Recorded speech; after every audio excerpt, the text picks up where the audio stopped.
So I feel like timing and the idea of being of let me say repeatability is something that occurs from the beginning, but as your business grows you have to own it.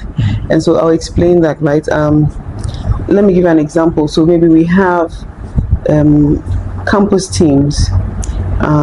When they finish school, they come and work with us in the office, some of them. And it was a very random thing. Like, it's almost like, who wants to come? Then I come. But usually you realize that it's, let's say, the loudest ones, not loudest, like the most active ones who end up there.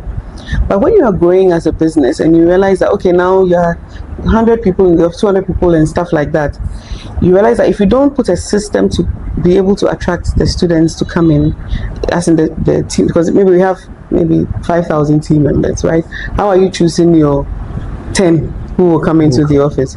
Then you have to put a system in place. So we'll create something called Project Find.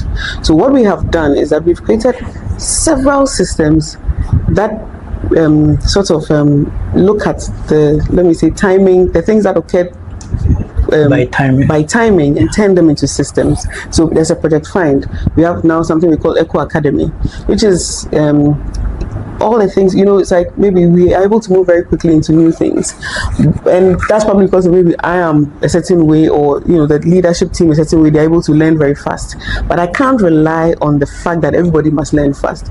So we'll create an Eco Academy. An Eco Academy is like a proper school that is internal, so that teaches, and we have courses, we have vacations, break time, and we have Dr. Prince, who's like a professor of business from a doctor of business from Ashesi, who is like the dean.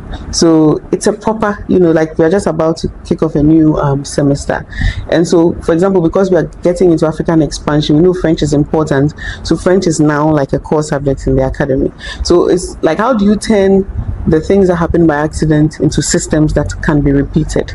Otherwise, you are, it's like you're always going to be just looking on like, yes, grace. Exactly. Okay. You understand? Now that you've said this, it's beginning to make sense, your growth. Now, we had been disconnected for almost 10, 15 years before we reconnected. And I was shocked by everything. But then what you just said, for me, like, just makes it click to say, you can't grow by accident. No. It's not possible. And you can't, you can't think, sometimes when you're in business for a long time, you think you deserve it. You can't deserve growth or success. It's not because it is possible and therefore it will happen.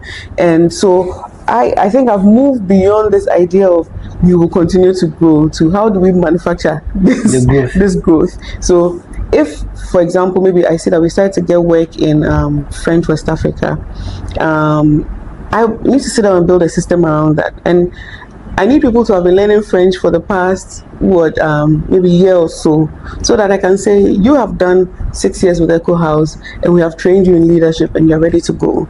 Otherwise, when you now decide that you're going there, you're going to go and randomly pick somebody, you don't know the person, and they're leading a business that you are, it's like you're running on luck.